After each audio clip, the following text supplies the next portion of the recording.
안녕하세요. 오늘은 이혼 소송 얼마나 걸리는지에 대해서 말씀드리고자 합니다. 이혼 소송은 일반적으로 한 6개월 정도를 보시면은 된다고 저는 말씀을 드립니다. 근데 이제 이게 이혼 소송이 좀 간단한 사건, 예를 들어서 뭐 이혼 청구하고 근데 이혼에는 서로 동의합니다. 근데 뭐 누가 바람을 폈다 뭐 때렸다 해서 위자료 정도 청구하고, 이런 사건들은 3개월에서 6개월 정도 사이에 끝나는 경우가 많습니다. 그리고 여기서 이제 재산 분할이 들어갔다 그러면 이 경우보다는 조금 더 길어질 수 있는데, 재산 분할도 형성 과정이 심플하거나 이미 형성된 재산이 가액이 크지가 않고 그 개수가 많지가 않고 좀 명료한 경우에는 이게 너무 시간을 더 잡아먹을 건 없습니다. 그래서 6개월 플러스 알파 정도 재산 분할이 들어가면 6개월 플러스 알파 정도가 일반적인 케이스고, 근데 재산 분할이 많이 복잡해지는 경우가 있습니다. 그리고 재산을 많이 뒤져서 찾아야 되고, 그 형성 과정에 대해서도 이게 다툼 여지가 많고, 뭐 또 형성 가액에 대해서도 다툼 여지가 많다. 그래 버리면은 소송 기간은 한 6개월에서 1년 사이를 보시는 것이 맞고, 1년을 넘는 경우도 종종 있기는 있습니다. 1년을 넘는 경우가 종종 있긴 있으나 많지가 않습니다. 제가 한 10건의 소송을 하면 1년을 넘는 경우에는 한 10건 중에 한 두세 건 정도 될까요? 1년 안에는 다 끝납니다. 일반적으로는 그래요.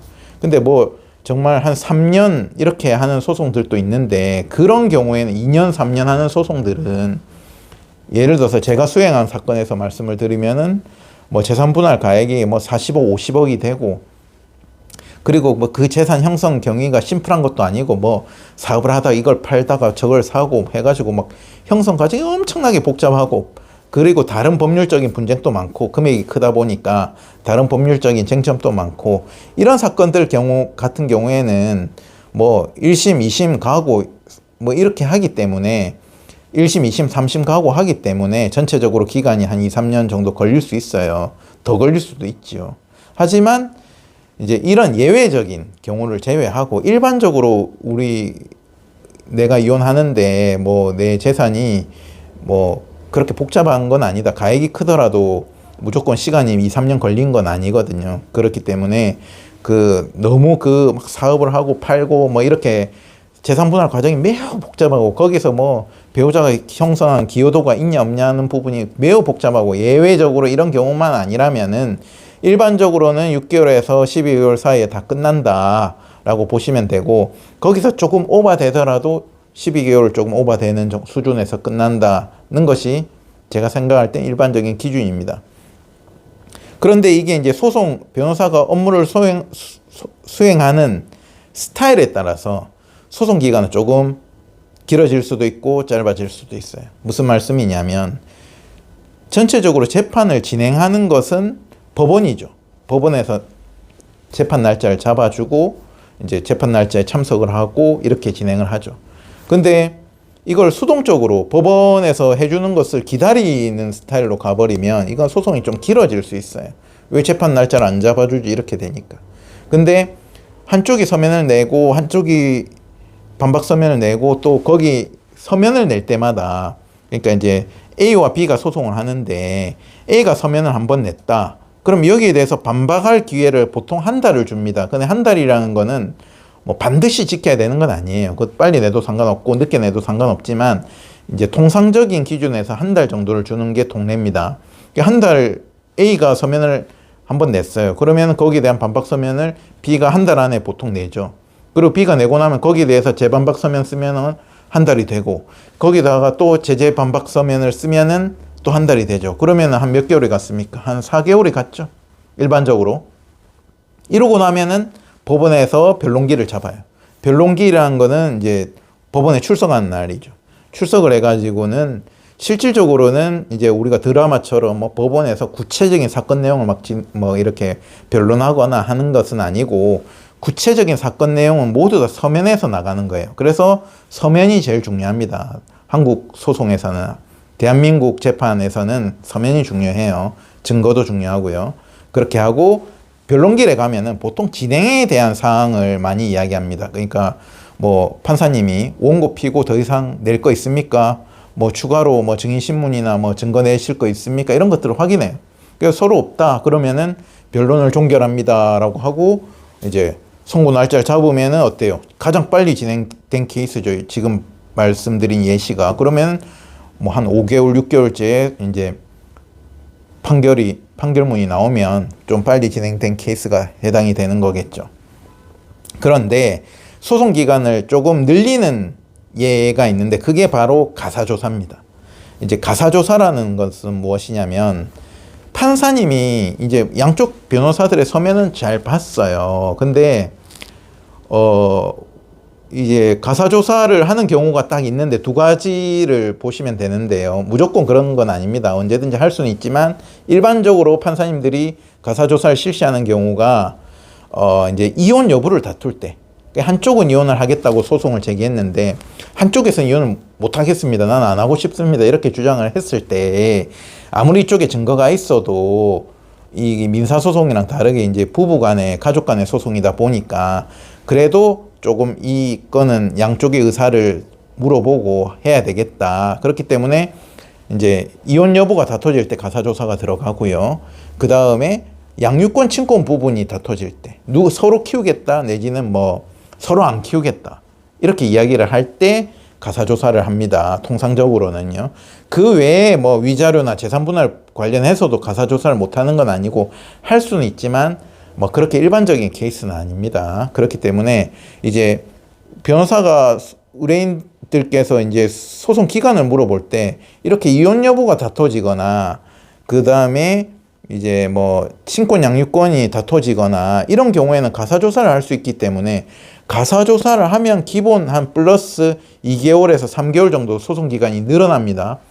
아까 제가 일반적인 기간에서 플러스 2, 3개월이 늘어나기 때문에 그것을 감안해서 설명을 드리죠. 근데 이제 가사조사는 그럼 뭐냐? 가사조사는 판사들이 당사자들을 불러놓고 이것저것 물어보고 싶은데 판사님들 너무 바쁘잖아요. 그렇기 때문에 법원에서 가사조사관이 있어요. 그래서 쉽게 표현을 하면 우리가 경찰 조사 받는 거라고 생각하시면 돼요. 그렇게 이제 뭐 무서운 분위기나 그건 전혀 아니지만 방식 자체가 그래서 가사조사관이 판사의 명령을 받아서 양 당사자를 불러가지고 이제 이것저것 그냥 면담하듯이 물어보는 거예요. 그래서 뭐 예를 들어서 한쪽이 이혼을 원치 않는다. 그러면 뭐 왜 원치 않냐 물어보고 또 이혼을 원하는 쪽에다가는 저쪽에서 원하지 않는데 다시 한번 이혼을 하는 것에 대해서 한 번 더 고려해 보실 의향은 없냐 이런 거 당사자를 물어보고 조율할 수 있으면 조율하고 그게 아니면은 양 당사자들의 면담한 결과를 가사조사 보고서를 써가지고 판사님한테 올리죠. 근데 이게 이제 바로 판사님이 하는 그 판사님실에 소속된 직원이 하는 게 아니고 가사조사관실이 따로 있기 때문에 우리가 소송을 할 때 판사님이 가사조사를 결정을 하면 가사조사부에다가 이거를 사건을 또 보내야 되고 거기서 또 그 조사관이 당사자들 연락해가지고 일정 잡아야 되고 그 다음에 조사 끝나면 다시 그 조사관이 조사 보고서 써가지고 레포트 올려야 되고 판사님한테 이런 일련의 과정이 있기 때문에 통상적으로는 가사조사가 들어가 버리면 소송기간이 빠르면 2개월 정도, 짧으면 한 2개월 정도 추가가 되고 길면 한 3개월에서 6개월까지도 추가가 될 수가 있어요. 그래서 기본적으로는 한 3개월 정도가 추가가 됩니다. 그래서 소송기간이라는 것은 이렇게 변동성이 있다. 그리고 이제 소송은 우리 혼자 하는 게 아니잖아요. 저가 하고 상대방이 하고 뭐 법원의 입장이 있는 거예요. 그러면 세 명의 세 주체의 입장이 있는 거죠. 근데 그 중에서 예를 들어서 우리는 소송을 빨리빨리 진행하려고 해요. 근데 상대방이 어떤 소송 전략적으로 소송을 끌어야겠다 해가지고 뭐 반박 서면 또 늦게 내고 뭐 일부러 변론길에 와가지고도 늦게 하고 뭐 이렇게 해버리면은 계속 뭐 변론기를 연기해달라고 요청하고 뭐 이래버리면은 지금 말씀드린 일반적인 소송기간보다는 조금은 더 길어질 여지가 생긴다. 그리고 법원의 입장도 있잖아요. 법원에서 뭐 예를 들어서 12월에서 매년 12월에서 한 그 후년 3월까지는 이게 이제 판사님들 교대하는 시즌이거든요. 그러면은 이제 뭐 법원 입장에서 조금 좀 이렇게 사건을 빨리 할 건 빨리 하고 미뤄야 될 건 미루고 인수인계하는 시기가 되다 보니까 이렇게 늦어질 수가 있어요. 그래서 길 지정 신청을 내면 뭐 3월 이후로 잡힌다거나 그럴 수가 있죠. 하기 때문에 법원의 입장, 뭐 상대방의 입장에 따라서 소송 기간은 조금 들쑥날쑥할 수 있다.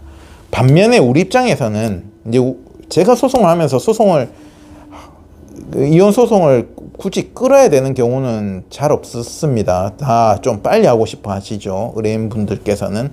그래서 빨리 하려고 하면은 우리가 조금 주체적으로 능동적으로 소송을 해야 돼요. 그러니까 법원에서 날짜를 잡아주기를 수동적으로 기다리고 있는 게 아니고 우리가 서면을 냈는데 상대방이 반박 서면을 한 1개월째 제출 안 했다. 그러면은 변론기일 지정 신청을 법원에 해가지고 빨리 변론기를 한번 잡아달라라고 해가지고 조금 소송을 독촉하는 식으로 해서 좀 빨리 순환을 시키는 방향으로 적극적으로 하면은 조금 일반적인 기준보다는 짧아집니다. 근데 저희 회사 같은 경우에는 좀 빨리빨리 진행을 하려는 스타일이고 딱 한 달 기다려서 뭘 안 하면은 길 지정 신청을 내고 이렇게 진행을 하다 보니까 일반적인 기준보다는 조금 빨리 끝내는 성향은 있습니다. 하지만은 그냥 우리 마음대로 다 되는 건 아니다. 그래서 일반적으로 한 3개월에서 6개월 정도 보시고 6개월 조금 넘어나 갈 수도 있다. 이렇게 보시면 될 것 같습니다. 오늘은 여기까지입니다. 감사합니다.